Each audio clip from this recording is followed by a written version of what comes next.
Okay, welcome back. It is good to see the handful of you uh, today.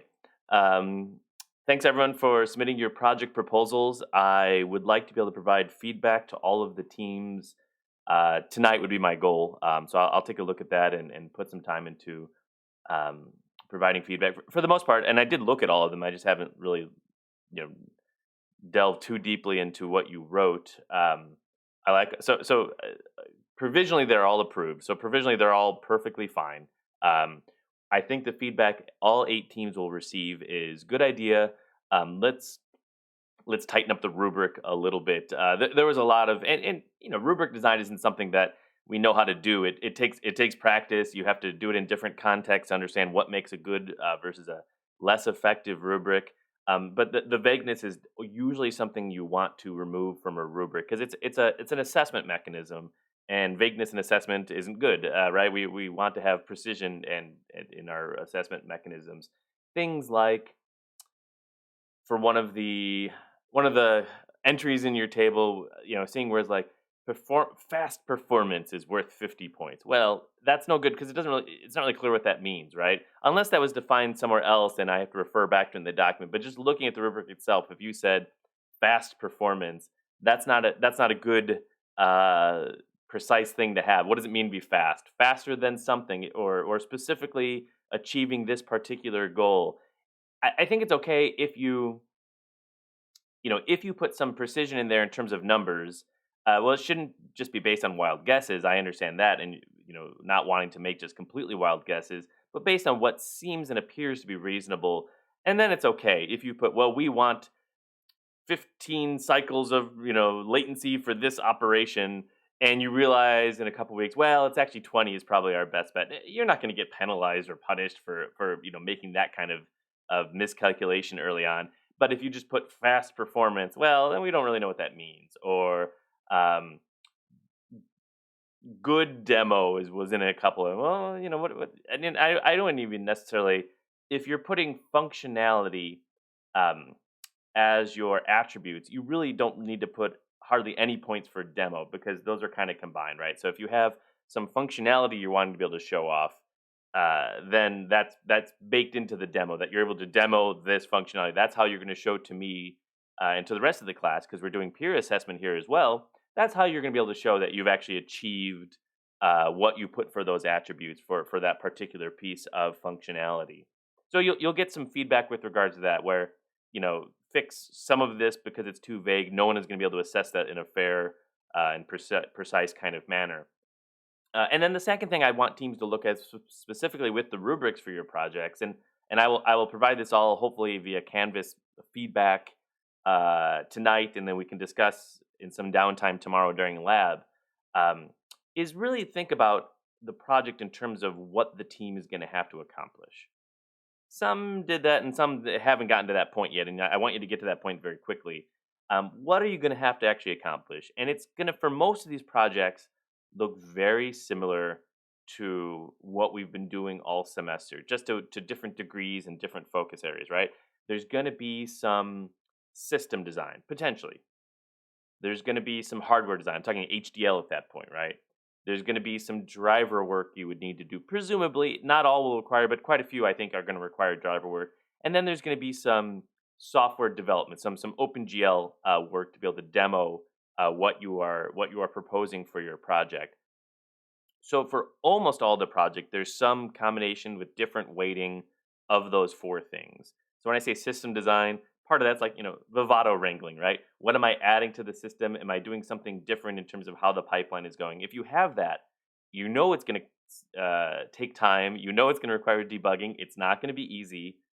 So put that as your attribute. You're spending time on it. Make that part of what you're getting evaluated for. Likewise for the hardware design aspect of things. Give yourselves credit for doing that versus something vague like cool demo. Well, that's so arbitrary. It may not reflect all the effort that would have gone into getting to that point. Same for driver development, and then same for whether it's sort of porting an existing OpenGL application or creating either mini applications or a final demo application from scratch. Either is fine, and both require different levels of work and debugging skills. Make sure your rubrics reflect that, and because I think if you do, this won't be kind of a pass fail thing, as all of our assignments were intended to be. That there's a lot of things the team wants to accomplish. There is a goal that we have this idealized view of what the final result would look like. But we know that given our time budgets and the complexity of what we're doing at this point, and given the tools and the boards and the platforms, everything's fighting us at every step along the way. We know that there's some compromise involved, and the final result will probably not be perfect, but we should give ourselves credit and be allowed to have points and get a good score, get an A score on that final project assignment based on the things that happened along the way and what you were able to show along the way. So I will provide a slightly more formal feedback to all teams, but at least provisionally, all project proposals are fine. There's none that I was really worried about. Several of you stopped by and chatted with me last night.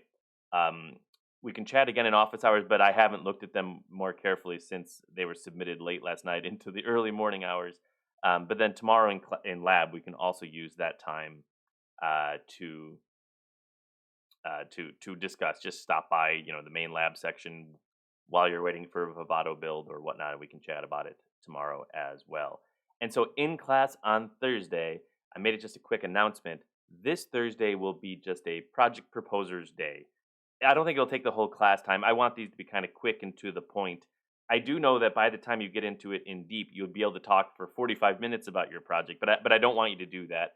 Maybe 5 minutes max for Thursday for each team, and you're really just sharing with the rest of the class of what you're planning on doing. You may get some pushback from your classmates, but just seeing what everyone else is working on, um, hopefully it'll feel like less of a lonely endeavor since you're not really seeing these people in lab. We get to discuss it at least this Thursday. We'll maybe do a project progress update in a couple weeks, but maybe we won't need to, depending on how things are looking. And then we'll have our final project demo day during our scheduled final exam time for the class. Any questions about that before we kind of move on and jump into this week's topic?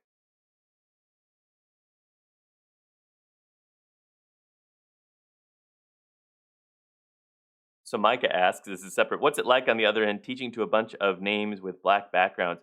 It's kind of miserable. I mean, I'll be honest with you. But I know we're getting to the end of it, and then I don't have to do this again, presumably. Oh, thank you, Matt. You turned on the camera. You don't have to. Don't feel I'm guilting you into that. But it is a little tricky.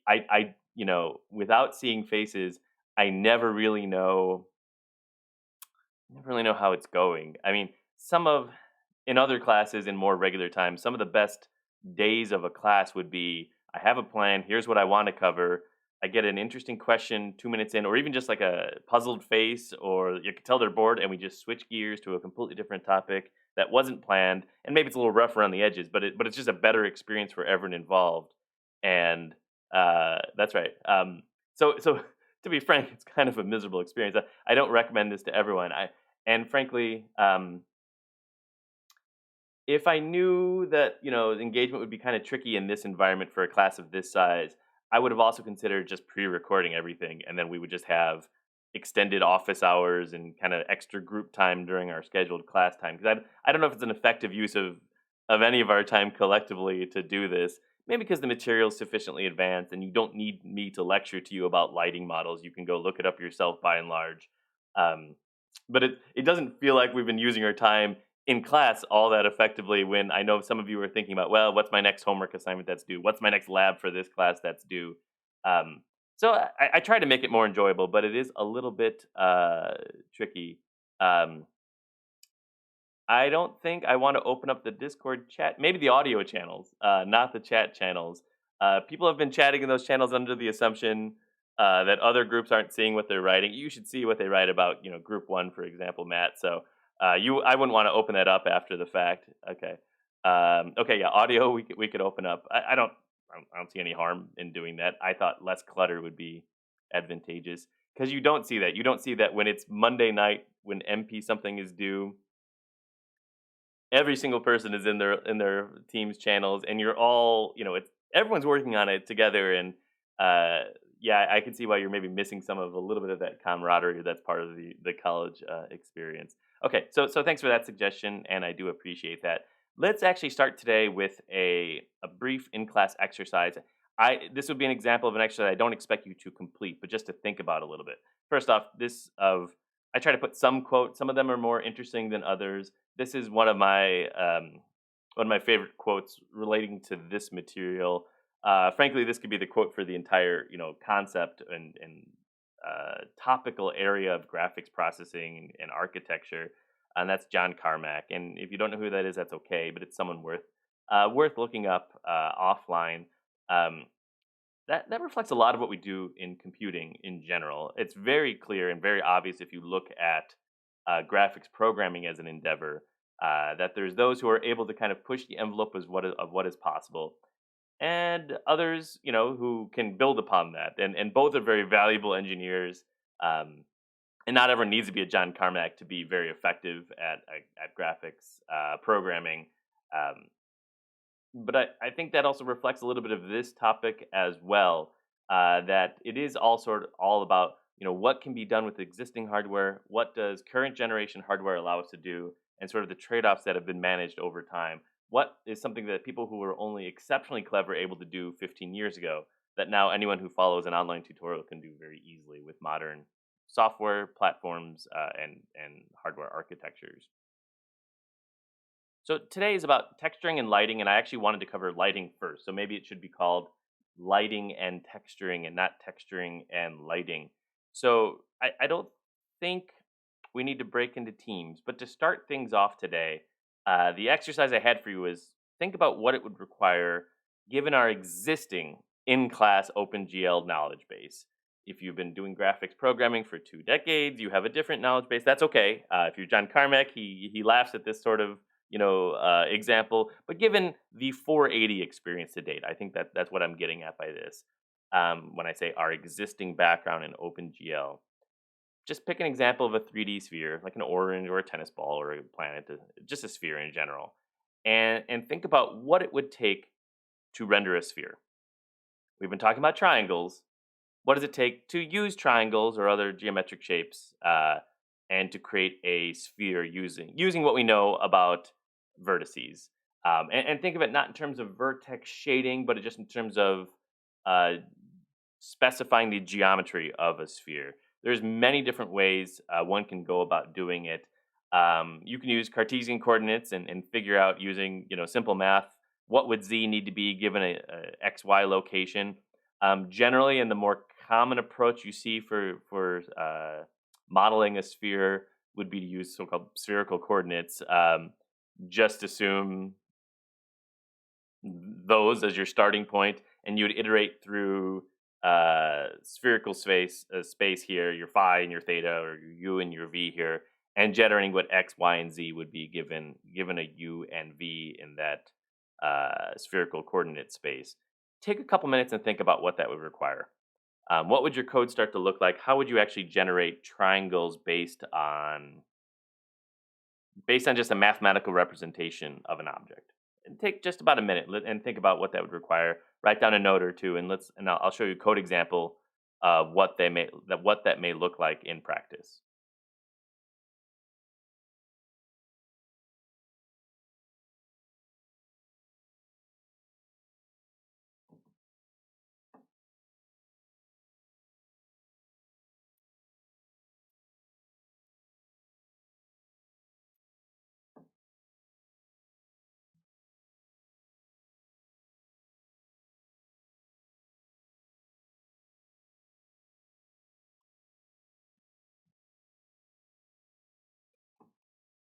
I've been told all of my references are horribly dated, but I'm old and I can't get modern references. It looks out of touch if I use modern references anyway. So all of my references are from uh, my childhood, I guess, and not with the kids these days. No, but that's one you could look up offline as well.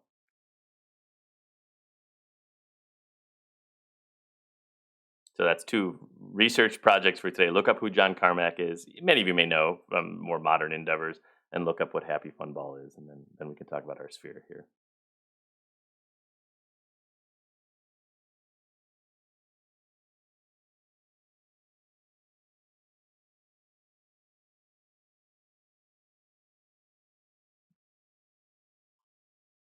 Let's just take I don't expect you to write the full application. Let's just take about 30 to 60 seconds, and for the most part, think about what it would require. And I'll show you my code example of what my attempt, which was more than a 60-second attempt, looks like. And the point of this exercise is that final statement here. It's probably not going to look very good.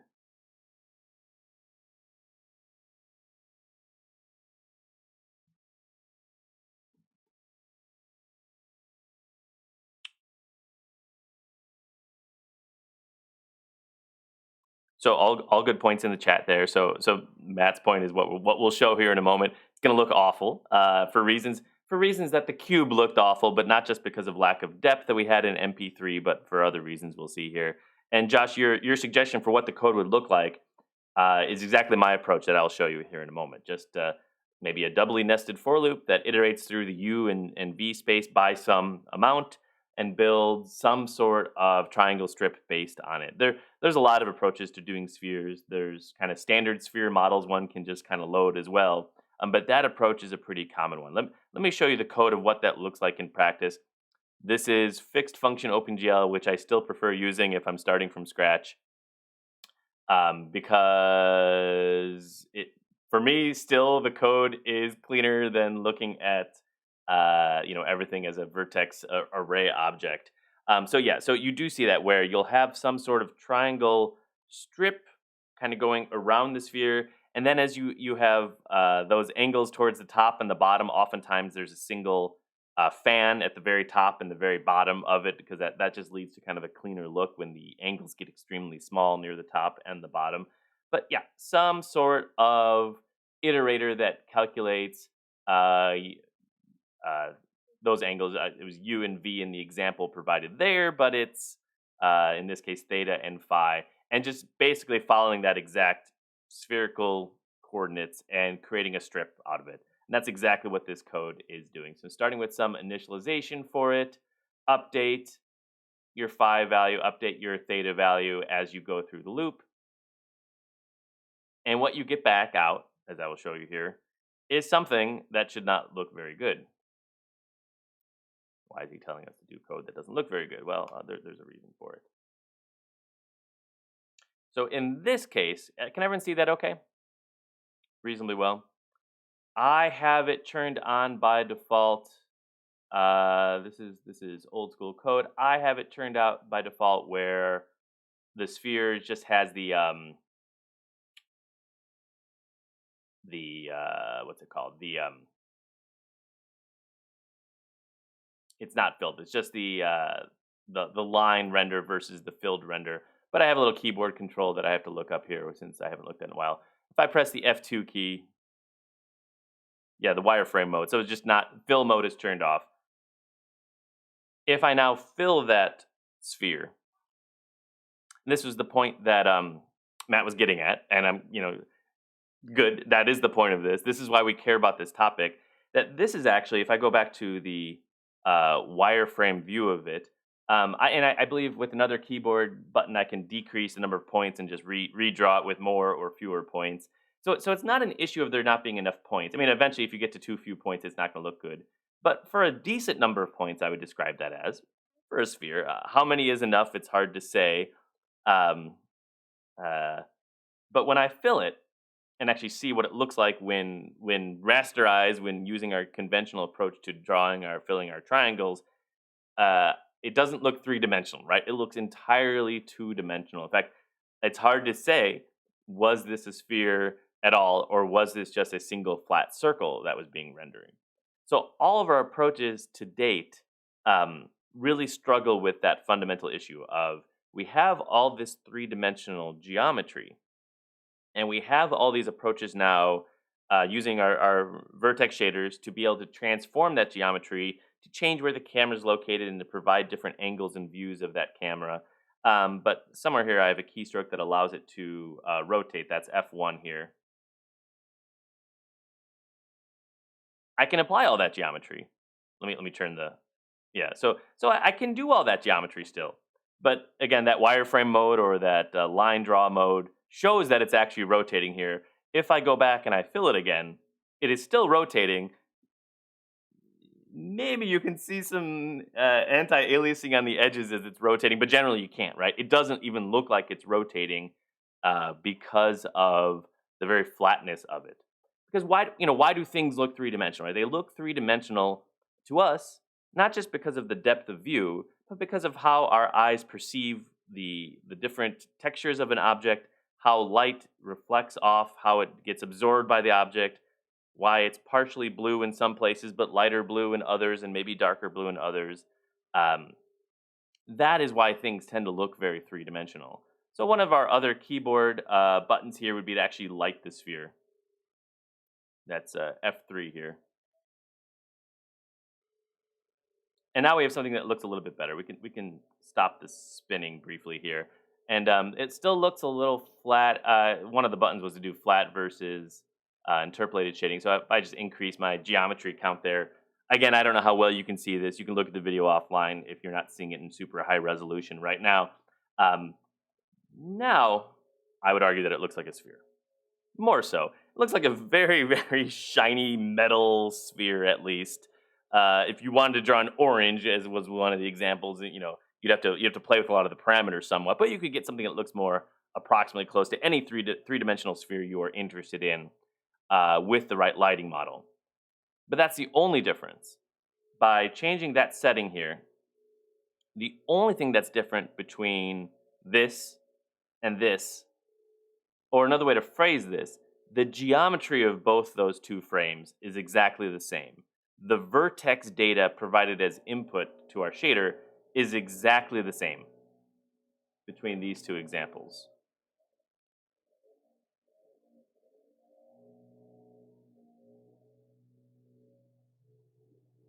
So that's what we need to understand a little bit better in terms of how do we do this in practice to get something that looks a little bit better. So that's today's goal. So what does it mean to truly shade objects so that the actual images appear three-dimensional? There's a lot of, I would say, math we start with, but we really don't have to delve too much into the math. More of what is the basic concept? What type of originally very clever graphics programming approaches that are now kind of conventional and standard approaches were originally applied that to some extent are still applied today? Um, and what can we do in modern shading code to be able to provide that Phong shading model? So Ryan had a good question. I'm getting a lot of feedback on my speakers. I don't know if others are hearing that as well. Okay, so if it's just me, I'll just plow through. Why did it look more purple? Well, I guess can I just say there's a reason for that. The actual parameters for the lighting model, which we will talk about, for one of those values, I must have just provided.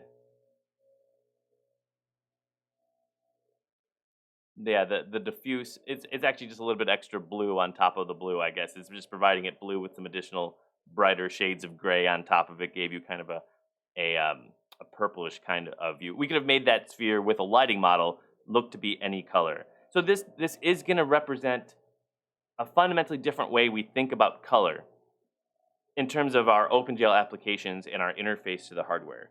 Up until this point, although with MP3 you could have already done some of this stuff and explored this, but up until this point we've thought of our vertices as having positional information and color information. This is a blue vertex, this is a red vertex, etc., right? And for a single triangle that still makes a lot of sense when we're specifying an individual triangle in isolation.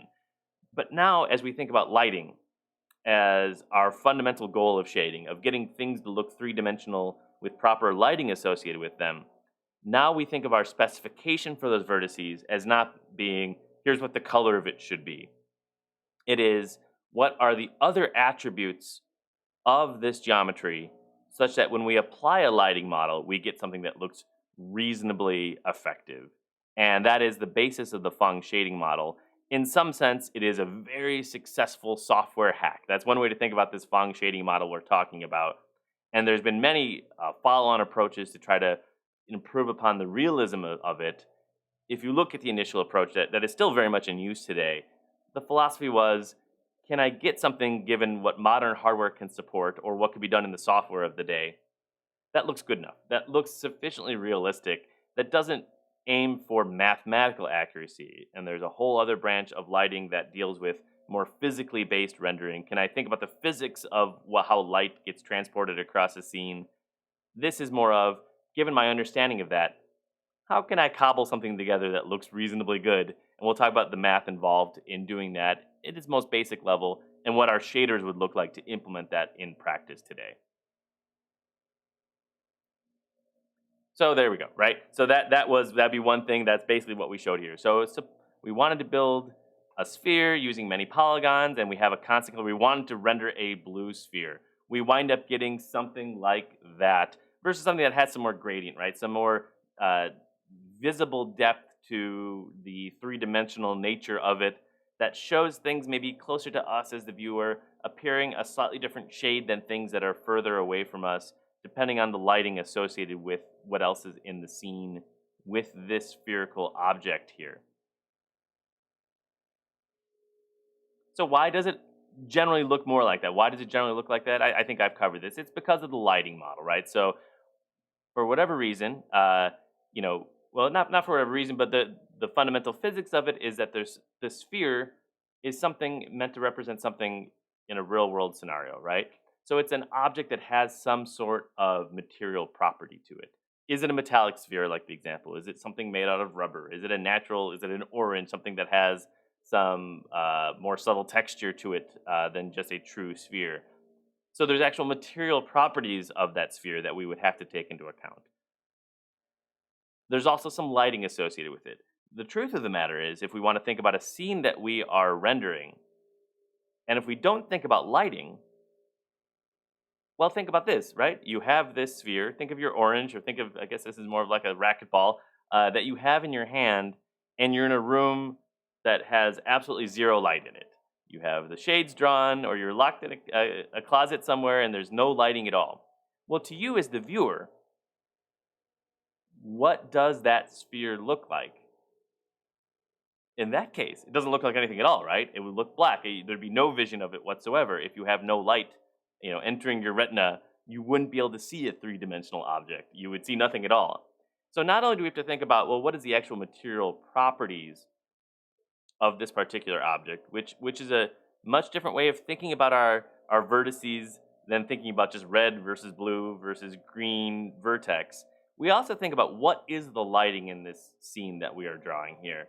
Where is it in terms of overall sort of ambient lighting in the scene? Do I have an actual lamp turned on? What type of lamp is it? What direction is that light source facing? And how does that all interact together to give us our sphere that has a more three-dimensional sort of view to it?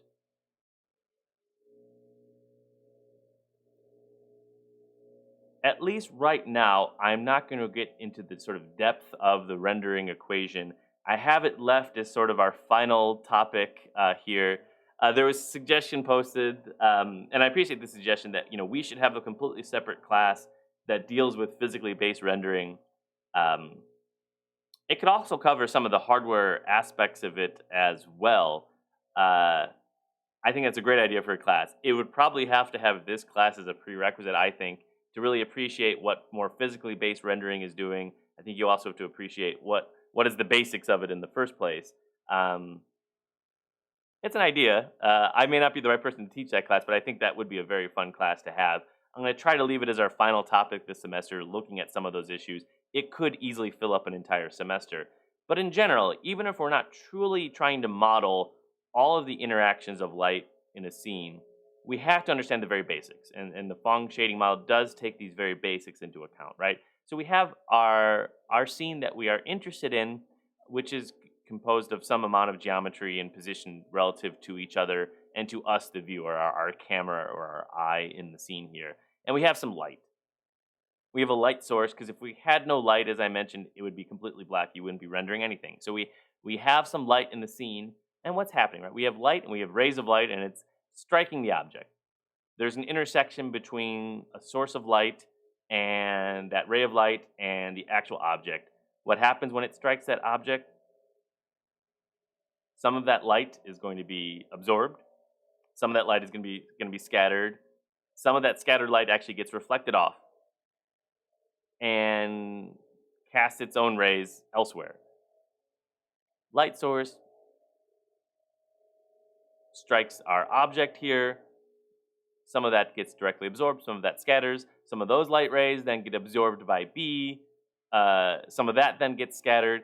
And there is an actual rendering equation one can do that effectively takes the law of conservation of energy into account and recognizes that as we have a certain amount of energy that's entering a scene, we can actually um, estimate exactly where all that energy goes based on, again, still the material properties of the object in that scene. If we have a mirror, that mirror is going to generally reflect the light that's coming into it. If we have a completely perfectly matte object, it's going to absorb all the light that comes into it. And then everything else is something in between. We have objects that have both properties. They have some amount of absorption properties, they diffuse the light that comes in, and other aspects of it that reflect the light that come into it. So there is, and you can look it up yourself, there is a general uh, physical description, the so-called rendering equation. We generally can't solve it analytically for an arbitrary scene, but there's all sorts of numerical solutions to that. And so when you learn or when you hear terms such as global illumination or physically based rendering, it's referring to that. Maybe not using those exact terms, but it's trying to really uh, numerically estimate the physics of light transport and what that then means for the final shade of all of our objects in our scene. So a couple good points happening in chat as well, that there is a computer science class that is just basically introduction to computer graphics. Um, it would probably require, in my opinion, a whole separate class to look at the implementation of this, because you still do need some of those basics. You do need to understand viewing and transformations. If you want to do this in practice, you have to understand shaders and GLSL or some other equivalent. And generally, you need to have some understanding of the underlying architecture as well. So this class, we wind up filling our slate. We get our semester full, and we don't really get to that in practice. I could see a whole other semester that would be covering, starting from this perspective, and what it means to actually numerically solve the rendering equation. What we do instead, and this is another visualization. This is straight from the Edward Angel textbook of, where it gets complicated and why it's not a trivial thing to do. For our light source, we have to understand how light strikes and scatters and potentially reflects multiple times across objects, why that winds up casting shadows of objects, and numerically one can get a good approximation to what that looks like in reality using ray tracing based shaders. And there's pretty good tutorials for how to do that in a relatively short amount of time. I think an academic approach to the subject would probably cover more of the mathematics of it in some detail, so that it's not just a quick kind of hackathon approach to building a ray tracer in a weekend, but also looking at as a foundation to also build more advanced approaches as well, to look at radiosity-based approaches and some of the others that are available. So we differentiate between so-called local rendering and global rendering. Also, local shading and global shading, local illumination versus indirect, or global direct versus indirect illumination. These are all referring to the same things. When we talk about global illumination, it's referring to a class of mathematics and just corresponding numerical algorithms to add what's considered more realistic lighting to our three-dimensional scene. So it includes all that information, not just where the light is coming from originally, which we also keep in mind, but also what happens to that light after it scatters and reflects off. So it's an attempt to model at some point effectively what we're talking about here, that a ray of light comes and it bounces. Can we follow where that bounce goes and consider that a secondary ray of light that is then intersecting with this object here? So it's doing a lot of ray to object intersections, and that, as you can imagine, becomes computationally expensive very quickly here. That is in contrast to just local shading or local rendering, where we still acknowledge that these interactions are happening, but we're for the most part just trying to calculate on an object by object basis, or vertex by vertex basis, or fragment by fragment basis, the interaction between the light in our scene and our geometry. Another way to think about what we're doing for our local versus our global illumination, if we go back to this picture here, is we still do care, and we will talk about how we do that intersection between object and light source, but we stop there. Even though we know in practice that's not the case, right? And if we wanted to render in our scene a hall of mirrors or anything that just involves lots of reflection and refraction of light sources, it's almost always spherical mirror balls and wine goblets and things like that when you see these ray tracing demos for that reason, because that shows the need for having ray tracing. If we want to render that, we can still do so using local illumination, but it tends to require a lot more thought about what that would require in practice. What does it mean to actually have a mirror in a scene in which we're only doing direct illumination? Well, that mirror may then require a texture map to it, which is actually a separate render of what that mirror would see in practice. There's all sorts of hacks that we apply to getting things that look a little bit more global, but only using this kind of direct illumination or local illumination model.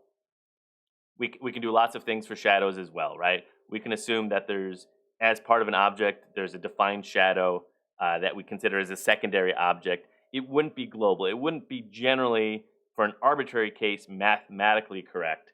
All of computer graphics is still a compromise, right? We're trying to model reality. Well, reality is really, really complicated. So we're compromising and we're thinking about what is something that looks good enough. And there's lots of techniques for both global illumination, but this conventional technique for local illumination is still the basis for almost all real-time graphics up until, and for the most part still really including the last couple of years. It is changing. It's still changing relatively slowly. That what you'll see, in a modern AAA video game is by and large still local illumination for everything, with some special effects that are using global illumination, but not global illumination for the entirety of a scene. Despite hardware support for it, it's still a computationally very expensive thing. And I think we can hand wave our way to why that's the case. That there's enough work required just to do this kind of intersection calculation and to determine just in isolation what color that object should be. When you then add on top of it, although it's not exactly what you do, but when you then add on top of the fact that there's not just one or a finite number of light sources in a scene. In a sense, there's an infinite number of light sources in a scene because the objects are both absorbing some of the light and reflecting some of the light, or if it's partially transparent, refracting the light through. There's somewhat exponential increase in the amount of calculations one would have to do for.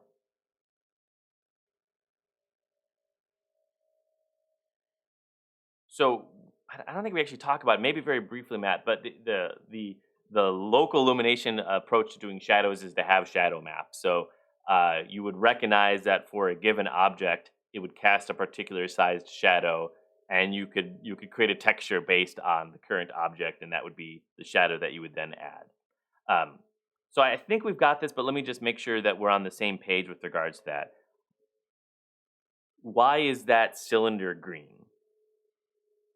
It's not because we specify the color for it as green. I mean, that is one way to do it. Why is an object green in general? Why is our racquetball blue in general?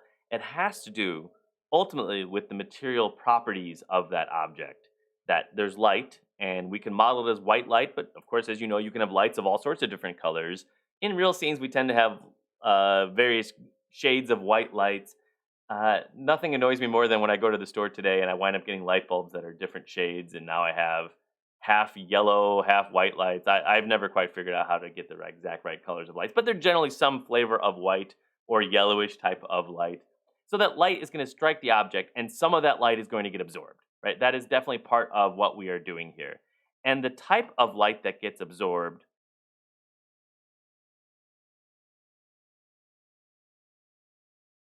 dictates what that color is going to look like to the eye. Some frequencies in our color spectrum are going to be absorbed by the object, and those that aren't directly absorbed by the object is what we would then see as we are viewing that object. It's not quite as simple as all that, but one way to think about what's happening is you have your red component, your green component, and your blue component. This object is green because it is absorbing the red and the blue component of our white light, and it's leaving just the green light to be reflected back to us. It's more complicated than that because it has to do with not just absorption character. We don't have green cylinders and blue cylinders. It's always some degree, and it could be green from one angle and bluish from another angle. It has to do with the material properties that if you're just modeling a smooth cylinder, you don't necessarily see all those material properties. But at fundamental level, that is why an object is blue or why an object is green. Because it's absorbing some spectrum of light and it's reflecting the rest.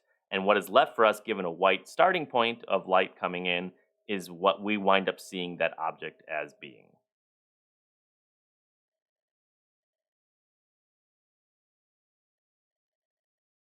Arbitrary light sources can be somewhat difficult to work with, right? Even just modeling a light bulb using this local illumination model is kind of a tricky thing, right? And what we tend to do is instead simplify our light models such that we have point sources of light, that our light in a scene isn't an actual light bulb, although in practice it may be, right? But it's not an actual light bulb, an LED or a CFL or an incandescent light. It's a single point light instead. Because if we think about, in this case, an incandescent light bulb, right? Well, there is a source, but the source itself is actually that filament there that's getting excited and heated up, right? And then it's directly being scattered by the glass housing for it. So it's not just one light when we have a light bulb. We think of it as being one light, but it's actually, infinitely many lights coming from those different directions. That's very hard to work with. So at least for our local illumination model, we tend to think of, at least to start with, our light sources as being these ideal light sources, where it's not an actual light bulb, although you'll see light bulbs in all the diagrams for these sort of things. It's an individual point light. And if you want more accuracy and you want different gradients of light in your scene, you would then integrate different point sources in your particular scene. So some of the other simple ones, so you have your simple point sources, it's a location and it's a color. White is a perfectly, valid color for your light source, but it could be a yellowish gradient. You could have blue light, you could have all sorts of different lights. It's an RGB color. You also have, at least certainly in our fixed function OpenGL, ways of specifying spotlight lights, in which you have something that's actually casting a cone of light into a scene, where you have maybe an inner cone and an outer cone that restrict a light from the ideal point source. It's not going in just one particular location, it's actually providing this cone of light here.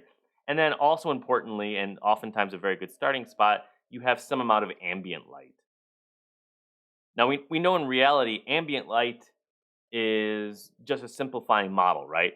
We don't just have light in a room, right? Ambient light in a room, if you have no lights turned on, is due to either the sun or LEDs on an object that are scattering across the room. But as a simplifying assumption, even in your global illumination, it's very helpful to have just a certain amount of ambient light. That no matter what other light source is on, no matter what light switches I've turned on in my scene, what light point sources I have enabled in a particular scene, even if none of those sources are directly hitting the object, well, it's not completely dark because there's some just general light that is a simplification of what is in reality. The sun coming through the window and scattering through the window, plus this LED is turned on. I mean, all the different very small sources of light in a particular scene. We tend to just combine them all together, not think too hard about it, and say, well, there's this amount of ambient light. That even if all the point sources and spotlights are turned off in a scene, or if this object is behind the light and wouldn't actually be directly lit by a particular light source, we still have ambient light. It's not completely dark. It's still there and visible in a scene.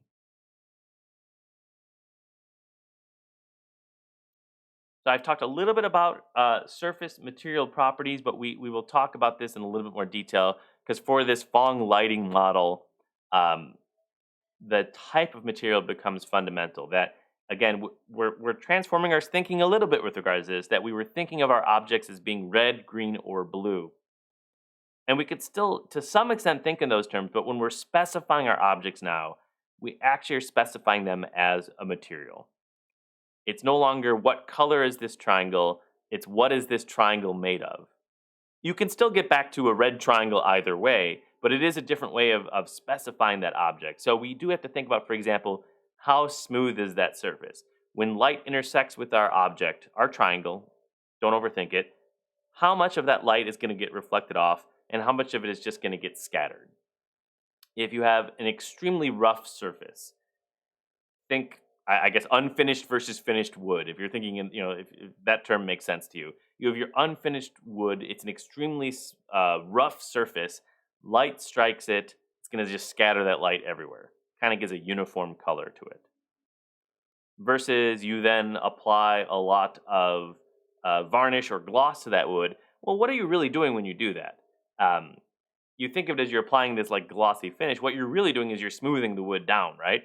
You're taking what is otherwise a very rough and porous surface, and you're providing this very smooth layer or multiple layers on top of it. And in doing so, you're transforming that surface, right? It was originally a rough surface that would be then scattering light in all directions to what would be a relatively smooth surface that the more, and again, the more smooth the surface is, the more like a mirror it is, the more it's going to directly reflect light as a perfect mirror would be doing. That's why when you go from unfinished to finished wood, right, and you shine a light on it, you go for something that just is kind of a scattered light, something that would be very clearly reflecting the light back out.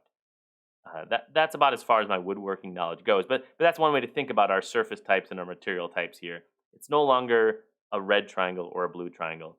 It's a triangle that absorbs certain wavelengths of light and has some certain absorption properties to it, versus a triangle that has certain reflective properties to it, and it can be both. So an object isn't just a mirror or not a mirror. It's neither smooth nor rough. It's degrees of both.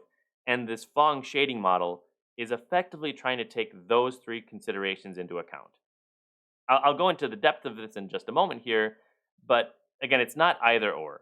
We don't have rough light diffusion versus smooth light reflection. We have both. You can specify an object that is a perfect mirror and has no diffusion, or an object that doesn't have a mirror at all and then it's completely rough.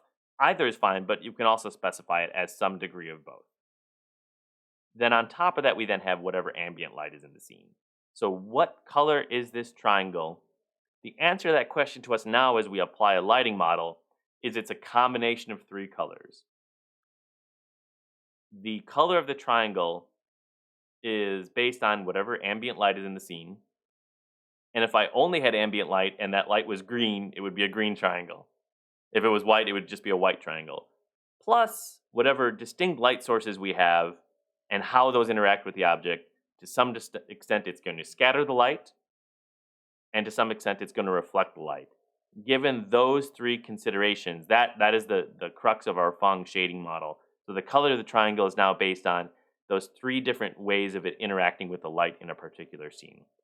And if you have no light in a particular scene, given a Phong lighting model, it's black. It doesn't have any shade associated with it. Are we okay so far? We following this well enough? I'm seeing a couple questions. When baking a light model, are they just generating a light value for all static texture scene? I guess I don't know what baking a light model means. When making a light model, we're actually baking it.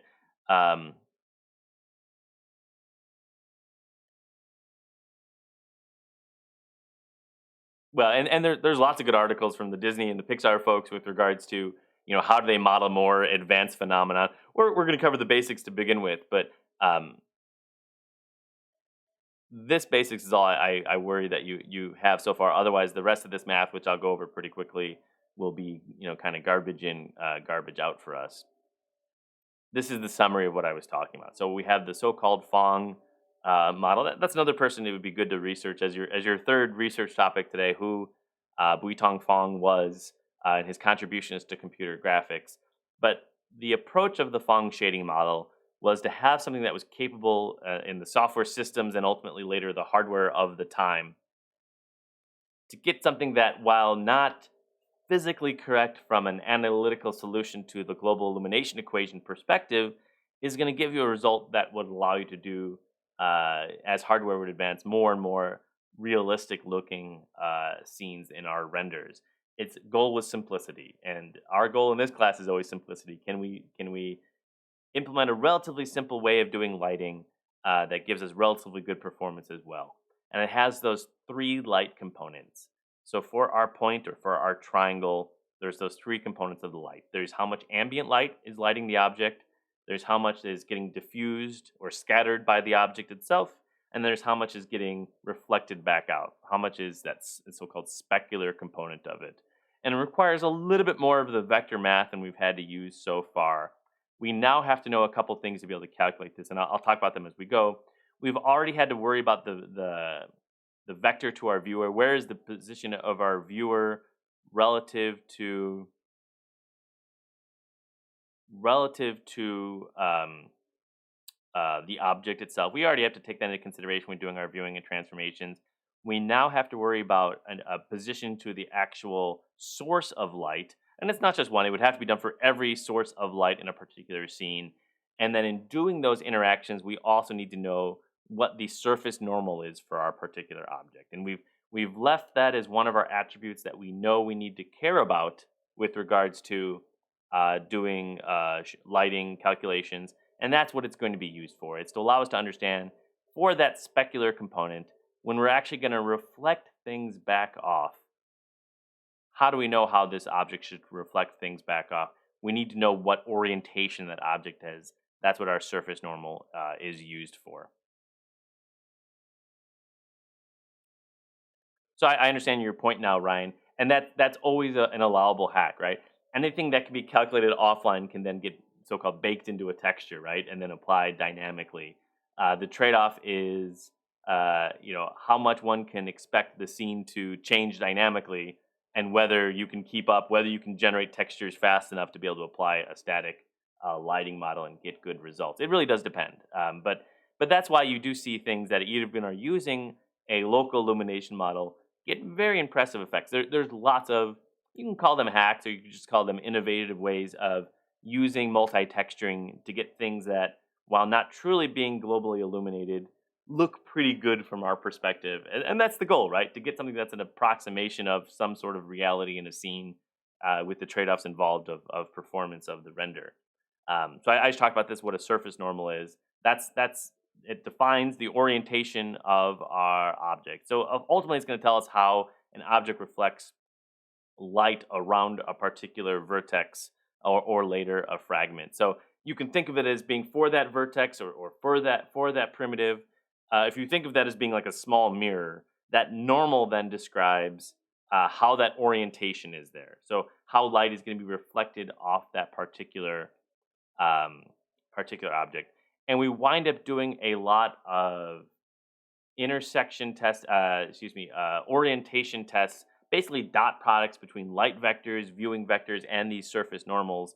And the math for that for this Phong model only makes sense if these normals are of a unit length. So what you'll see a lot in your vertex shaders is a lot of normalization of our normals and keeping them at a unit vector length, because the actual dot product is only valid for calculating angles if the vector is a unit length. So oftentimes, our geometry itself, whatever model we're interested in loading, is going to come with the normals themselves. So you would load the object, and as part of loading a particular object, it would have not just the geometry. So what it wouldn't have would be color values, because the color is now a function of the light, but it would have some geometry associated with it that we already know how to deal with, our vertex data, and then it would also generally have the normals associated with it as well. There are ways of computing the normals if they're not given. So given 3 points, you can calculate the cross product of those two vectors, and given 3 points, you can calculate the cross product of those two vectors to get the normal, and then you can turn it into a unit length normal accordingly.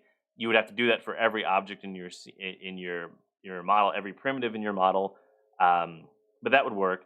For our unit sphere example, or for our sphere example, where I was doing a little bit of lighting, um, we actually know that because it's a sphere, the normals are actually the same as the XYZ locations, because that's a sphere. So the normals from the sphere would be the same as the actual XYZ values themselves. So sometimes it can be analytically modeled what the normals are. Other times it can be just directly calculated. Depending on where you're getting your actual models from that you're looking to render, they oftentimes would come with the normals also associated with the vertices. You may have played around a little bit with this when looking at the MP3 code base, but as part of MP3, we provided several of those wavefront OBJ files, those object files, um, which is nothing more than really just a list of the geometric vertices with the XYZ coordinates. Potentially, it lists the texture coordinates if it has textures, and then optionally, it also lists the normals as well. So when looking at this file, and I don't know if I should have opened up this one. This is an exceptionally long one here. Um, what you'll see at the beginning would just be a list of XYZ positions. You could also include W, but it's just assumed to be 1.0 if it's not provided here. And that's all these are. These are XYZ points. And V, that's the vertex position data for XYZ points. And it's just providing a list of them. And it's a pretty long list here. So see if I can, okay, move down here a little bit.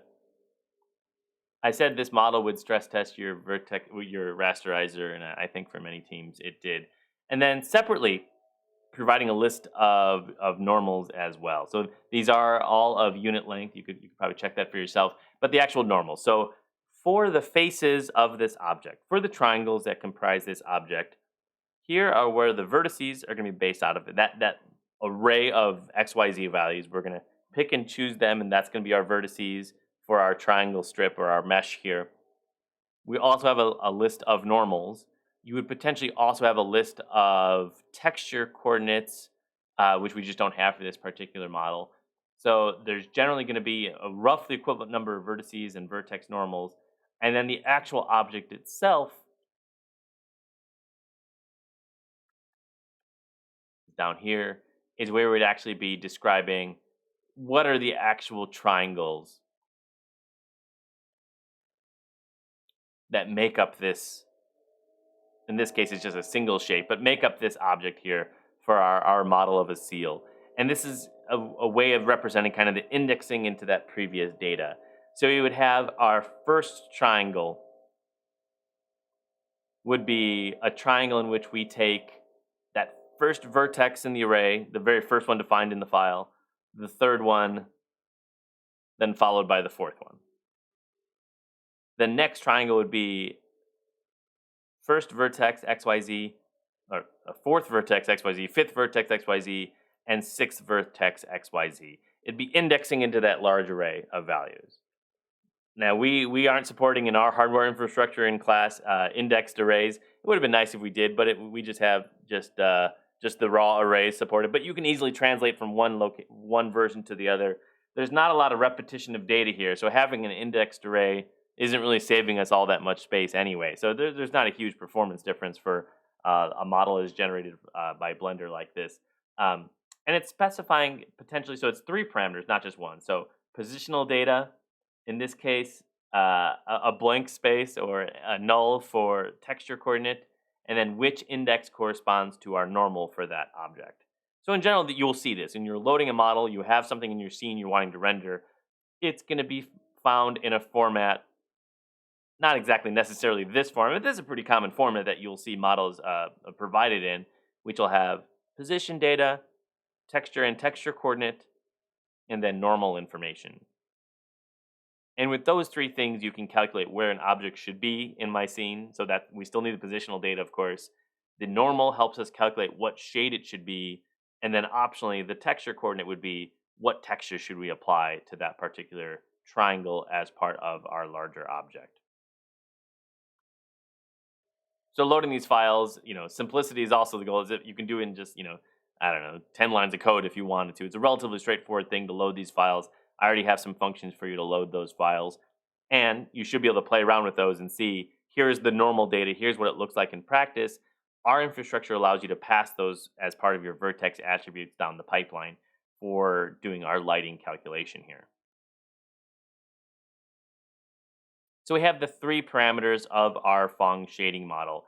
The first one is the diffuse component of it, or we talk about Lambertian surfaces, but it's the property that defines your diffusely reflecting surface or your matte style surface. The idea of this is that the brightness or the shade of the object when we look at the diffuse interaction with light should be independent of where you are as the observer. It is directly related to where the light source is relative to the object, and not at all related to where you are related to that object as well. So that piece of unfinished wood is the same color as you look at it, independent of where you are relative to the object and to the light source. That's what we're modeling with our diffuse reflector, with our Lambertian surfaces here. We do care about the intersection between the light source and the object itself. If the light source was perfectly parallel with the object, there wouldn't be any intersection at all. If it was behind the object, there wouldn't be any intersection at all. And we care about calculating that angle of intersection. But fortunately, if our vectors are unit vectors, we can just take the dot product. We can rederive this if you don't remember your trigonometry, but the dot product, if they're of unit vectors, gives you the cosine of that particular angle. And then as part of the model, again, we have our light source, we have our normal, we then have the coefficients corresponding to this diffuse reflection with regards to, for that scattered light, how much of the color component is actually reflected instead. How red is it going to appear? How blue is it going to appear? And how green is going to appear? So again, I think I've said this enough now. When we're specifying our objects, we're no longer specifying it's a little blue and it's a little red and it's a little green, and so we get this multicolored object here. It is instead, at least for this component, and we'll have to do it for all three components, for this object, how much is it going to reflect and how much is it going to scatter the different wavelengths of light. And then separately we specify for the light, what wavelengths of light is it corresponding to. And that connection between the two, just the multiplication of the two, we have a very red light, but we have an object that reflects all red light away. Or reflects only all blue light away. It's not going to appear. It's going to appear as black in our scene when we have that. So it's that connection between the material properties of the object and our actual light source coming in, versus just specifying that our object happens to be blue.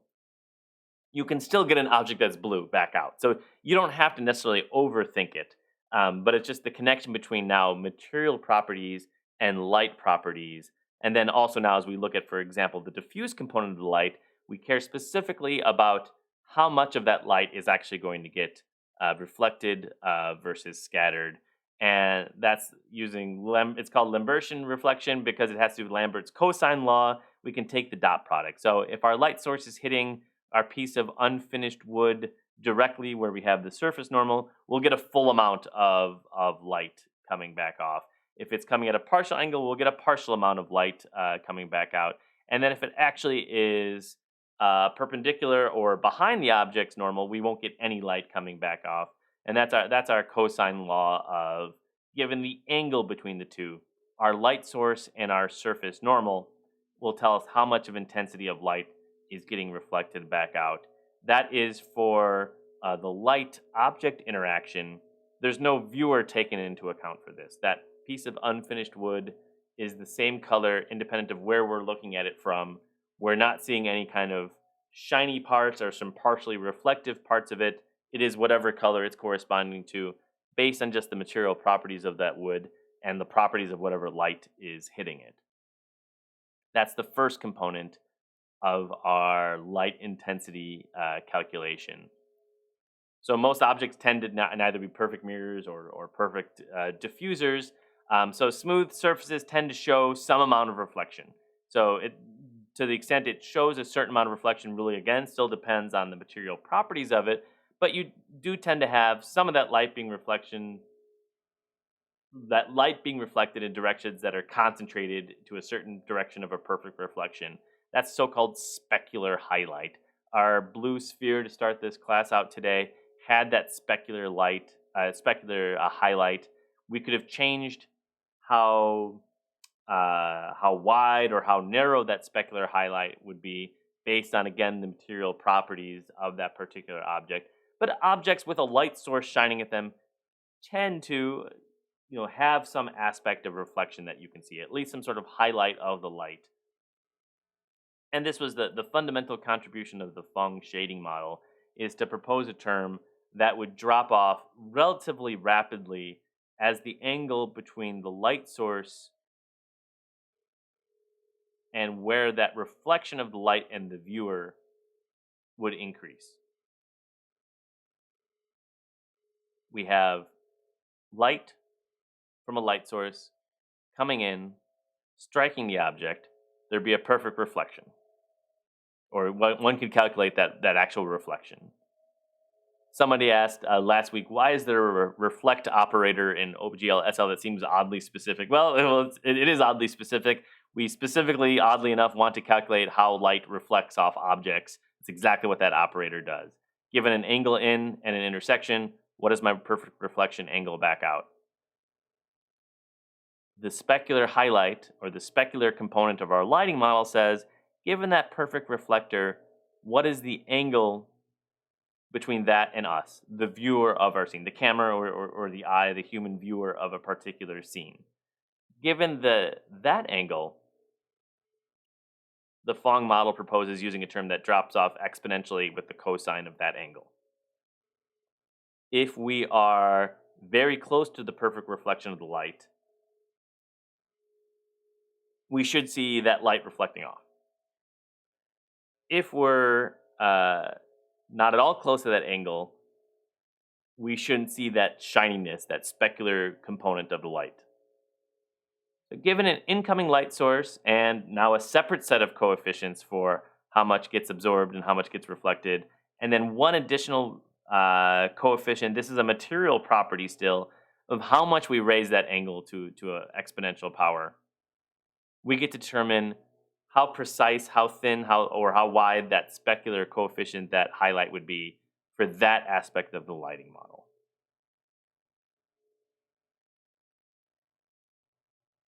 That's the so-called shininess coefficient. This is the same sphere using a very simple model, similar model of the sphere as the one I showed you today. And the only thing that's changing is, well, in this example, you can see exactly this one in the lower right-hand corner. You can see exactly where, well, now I'm blocking it. You can see exactly where the light source is relative to the viewer, right? There it is. It's coming from that particular angle, our light source coming in. Given that shininess coefficient of a relatively high value, it's going to drop off exponentially quickly. So this perfect reflector within that very small neighborhood region is showing with a highlight there, and then it drops off very quickly. As we change our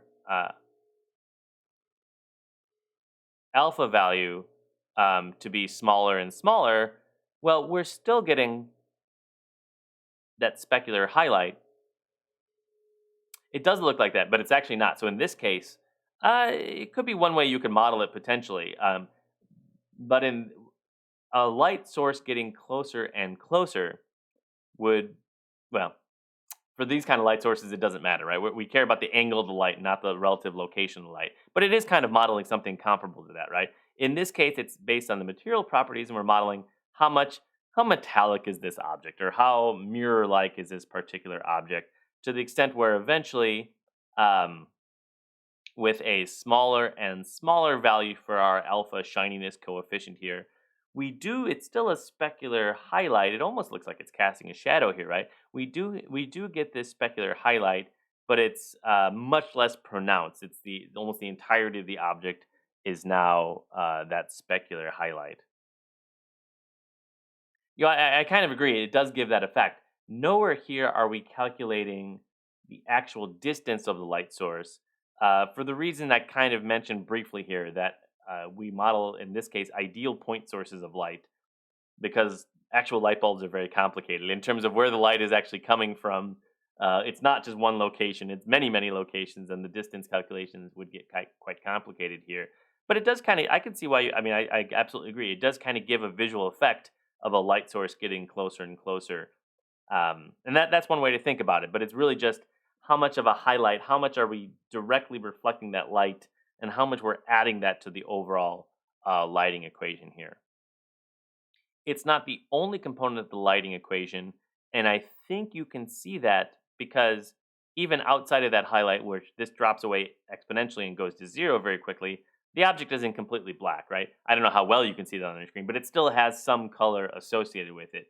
If we only had specular light, you would see this part, and then the rest of it would be entirely black. So we have some at least diffuse lighting here, where it's giving it still some sort of three-dimensional kind of view to it here.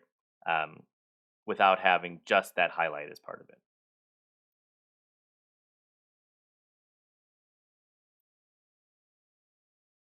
And then finally, we will leave it here for today. Finally, that third component of the light is just the ambient light. So that is, we know we have some diffusion of the light, we have some reflection of the light, so we have that specular component. We also recognize that lighting in the real world is a very complex and multifaceted thing. We don't want to have our objects appear completely black if they just don't happen to have the right scattering properties. So we have just some general ambient light. So our objects are given some amount of brightness, just as kind of a starting point, which we add to the specular and the diffuse terms. So where we'll pick up on Thursday after we briefly talk about our projects in class is what does that look like in practice? And in practice, what it looks like is we're actually adding a lot to our shading model at either the vertex or fragment level. It can be done in either place. Instead of now just specifying a position and a color, we're still specifying positions. We're also now specifying normals. Where the reflections could happen if we want to calculate the reflection, and then we're now also specifying a whole lot of these terms, and they're vectors. So it's quite a few terms we would have to be calculating. I think it could be a little overwhelming to start with your first model done from scratch. Starting from an example, it's not all that bad. But for our three components of the model, if I go back here, um, lost it. If I go back here, there's three different aspects of it. There is what are the scattering properties of the material. Call that K sub D of the diffuse properties of the material. How much red, blue, and green. Then there's the specular component of the material. Sometimes you can just take one as you can have them add up to one because that can reflect some realistic looking objects, but you have to separately specify that. How shiny is the material? When I have a point source pointing at it, how much of a highlight do I have for that particular material? That's another component. I think I mentioned it, but where is the actual light source in my scene? So I have to specify one or multiple light sources in my scene, and then to what extent is there any ambient light? So for those three components of a lighting model, we have to specify all of that for a particular object. So it's allowing us to have something that's no longer just a flat looking circle. It's giving us a sphere, but the very nature of what we're specifying as our objects and the math that's being applied to them from the perspective of a programmable shader is just a different shader file, just a different piece of code we're running on the shaders, but it's a fundamentally different calculation that's now happening. We are still doing all the previous things we'd wanted to do with regards to vertex transformations. We still have an object, and we have to place it in the scene. We have to specify our camera and point it at the scene and choose the right lens and all those things we do when we're specifying our viewing and the transformations corresponding to that. Now we're also specifying all of these light and light material intersection properties to get our objects look like something that's relatively realistic, taking the position information into account and taking the normal information into account for those objects. Let's leave things here for today. I'll provide some feedback, hopefully tonight, certainly before tomorrow, for your project proposals. Again, for most of you, the feedback will be, sounds good, let's tighten up the rubric in this, and this way. And I would like you to make those changes. We can talk about that tomorrow, and I'll see everyone tomorrow. And then we can do our relatively brief project proposals in class on Thursday. So let's leave things here for today, and stop by if you're bored. Come to office hours today, and we can talk about your project or about any of this. I'll talk to you later.